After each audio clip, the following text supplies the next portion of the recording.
Start by understanding what a solution is in chemistry. A solution is a homogeneous mixture of two or more substances which can exist in the same or different physical states. The substances that make up a solution are called its components. When there are only two components, we call it a binary solution.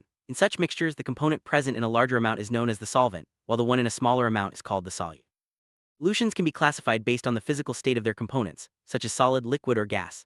If water is the solvent, the solution is termed aqueous, otherwise it's non-aqueous. Additionally, solutions are categorized by how much solute they contain. Unsaturated solutions can dissolve more solute, saturated solutions cannot dissolve any more at a given temperature, and supersaturated solutions contain more solute than normally possible.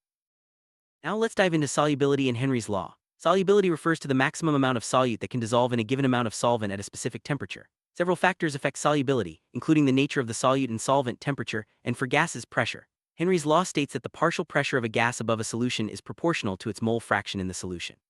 This principle explains why aquatic life thrives better in cold water. Gases like oxygen dissolve more at lower temperatures. Henry's law is also crucial in real-world applications, such as carbonating soft drinks, helping deep-sea divers avoid decompression sickness, and understanding why climbers experience low oxygen at high altitudes. These concepts help us see how chemistry connects to everyday life and the environment. Understanding how to express the concentration of solutions is essential in chemistry. Concentration tells us how much solute is present in a solution. There are several ways to express this: percentage by weight or volume, mole fraction, parts per million ppm, molarity, molality, normality, formality, and mass fraction. Each method has its own significance. For example, molarity measures moles of solute per liter of solution and varies with temperature, while molality is based on moles of solute per kilogram of solvent and remains constant regardless of temperature. These different expressions are used depending on the context, such as laboratory calculations or industrial processes. Understanding these terms helps chemists prepare solutions accurately and interpret experimental results with precision. Let's move on to Rayleigh law and the types of solutions. Rayleigh's law states that in a solution of two volatile liquids, the vapor pressure of each component is proportional to its mole fraction. This law helps us understand how the presence of a solute affects the vapor pressure of a solvent. Solutions that obey Rayleigh's law perfectly are called ideal solutions, where the interactions between solute and solvent are similar to those between their own molecules. However, most real solutions show deviations, either positive or negative.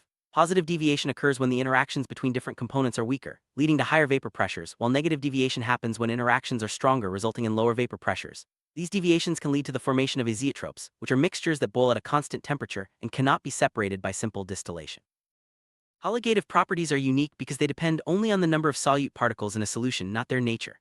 These include relative lowering of vapor pressure, elevation of boiling point, depression of freezing point, and osmotic pressure. For example, adding a nonvolatile solute to a solvent lowers its vapor pressure, raises its boiling point, and lowers its freezing point.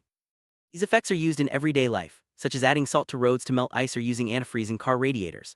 Osmotic pressure, another colligative property, is crucial for biological systems and is used to determine the molecular mass of large molecules like polymers. Understanding colligative properties helps us grasp how solutions behave under different conditions and why certain mixtures are used in practical application. Osmosis is the movement of solvent molecules through a semipermeable membrane, from a region of lower solute concentration to higher concentration. This process is vital for living cells and is used in technologies like water purification.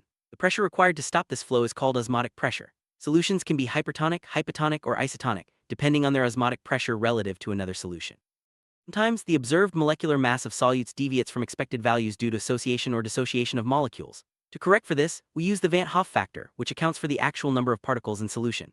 This factor is crucial for accurately determining molecular masses and understanding solution behavior, especially in biological and industrial contexts.